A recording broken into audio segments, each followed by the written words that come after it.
Ал енді бұл сабақта мен сіздерге Facebook структурасын айтатын боламын. Ең бірінші жеке парақша. Жеке парақша дегеніміз Facebook'та өзіміз аты жөнімізбен Facebook аккаунтын ашамыз ғой, соны жеке парақша дейміз. Мысалы, Сабина Құдайбергенова деп мен Facebook ашқанмын. Осыдан бір студент кезімде ғой, сол кездегі Facebook'ым, ол менің жеке парақшам. Енді реклама жіберу үшін біз жеке парақшамыздан бизнес парақша ашамыз. Бизнес парақша. Бизнес парақшаны не үшін ашамыз?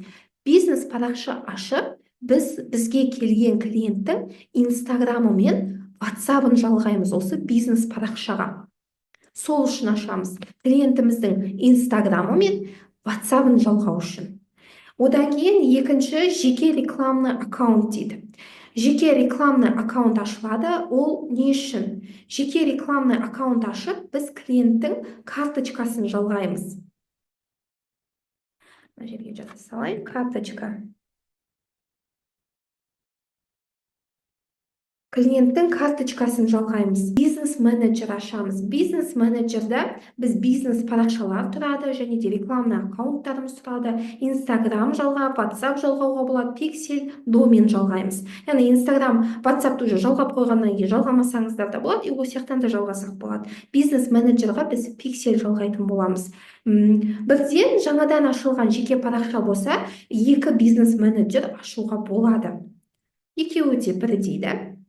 Мысалы, ең бірінші сіздерге гүл сататын клиент келуі мүмкін. Сол клиент реклама жіберіп беріңізші деді. Біз сол клиентке жаңадан цветы Гүлнара немесе цветы Астана деп Тараз деп жазып қойып, өзіміздің немен, немесе просто цветы деп қойыңыздар. Сонда бизнес парақша ашамыз. Сөйтіп соған клиентіміздің Инстаграмын жалғаймыз. Логин, паролін сұрайсыздар. Сөйтіп Инстаграм парақшасын жалғайсыздар и WhatsApp номерін жалғайсыздар. Бизнес парақшаға.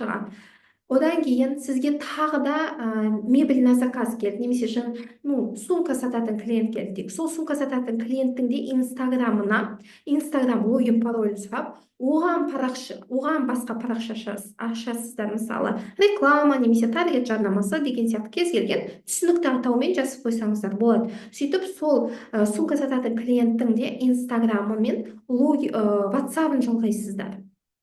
Енді қараңыздар, екі клиент келді ғой. Әрбір клиенттің өзінің жеке рекламный аккаунты болу керек. Әрқайсысына, әр клиентте бір жеке рекламный аккаунт болады. Әрбір клиенттің өзіне, яғни карточкаларын жалғап қоясыздар.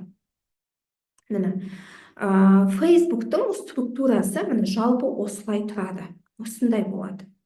Бір ғана көптеген таргетологтарды көрдім, яғни действующий таргетологтар, бір ғана рекламный аккаунтпен көп клиенттің, әртүрлі нишада клиенттің рекламасын жіберген. Ол дұрыс емес, ол мүлде дұрыс емес. Себебі ол жерде бірақ карточка жалғанады да, сонда бірақ клиенттің карточкасынан алынып отырады. Бір рекламный аккаунттан женский одеждада, сумкада, гүлде жіберетін болсаңыздар, осы үшеуінің де бюджетін бірақ клиентіңіздің карточкасынан алуы мүмкін. Осы жерде түсініспеушілік пайда болады. Клиент ұрсады, менен көп ақша алып жатыр, андақ деп. Сіз түсінбейсіз. Сол үшін де әр клиенттің өзіне жеке рекламный аккаунт ашыңыздар. Facebook деп жазамыз. Сөйтіп Facebook'қа кіреміз. Енді Facebook'тан қараңыздар. Смотреть профиль. Мынау менің жеке парақшам. Яғни, бұны мен студент кезінде немесе оқушы кезімде ашқанмын, Сабина Құдайбергенова деп. Бұл менің жеке парақшамда таргет рекламасын жасамай тұрғанда бар етін, таргеттің не екенін білмейтін кезде. Осы сіздің жеке парақшаңыз. Енді Facebook'тың осы жерде друзья деп тұр, менің 40 друзьям бар екен. Осы жерге аватаркаға суретімізді қоямыз, мына жерге қойып, загрузить фото деп, одан кейін изменить фото обложка деп, обложка қойсаңыздар болады. Бұл сіздердің жеке Facebook парақшаларыңыз. Енді біздің рекламамыз алдында айтып өткенде, трасты жақсы болу үшін, трастың көтеру үшін не істеуіміз керек біз?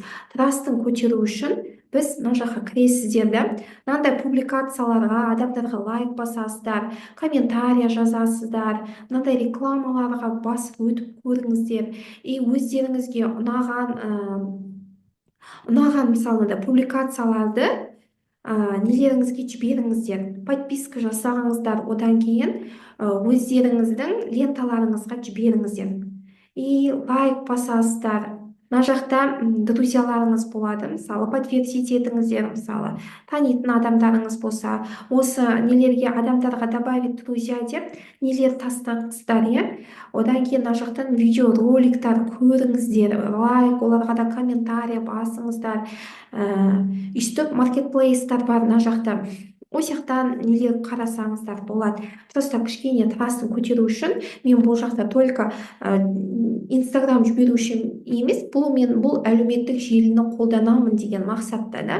Мына жақта вакансиялар бар, группа объявлениялар ол жақтан шығады. Ол жаққа подпискалар жасап алсаңыздар болады. Осының бәрі де сіздердің трасттарыңызға әсер етеді.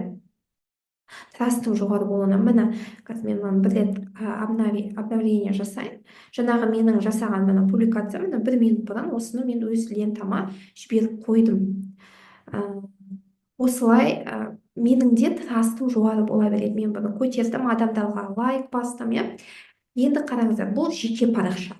Ал бизнес парақша дегеніміз не ол? Бизнес парақша дегеніміз мыналар. Мынау менің Сабина Құдайбергенова деген жеке профилім. Жарнама бір Гүлханым, одежда, интерьер дизайнерге арналған реклама. Мынау женская одежда, Сабина реклама, еще профили.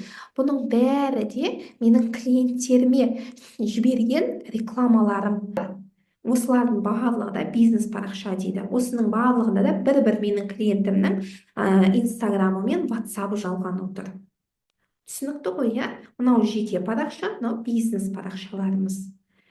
Осы жеке парақша арқылы біз бизнес парақшалар жасай алады екенбіз. Бүгінгі сабағымыз осы. Жеке парақша, яғни Facebook структурасы дегеніміз осы. Алдағы сабақта сіздерге түсіндіріп беретін боламын.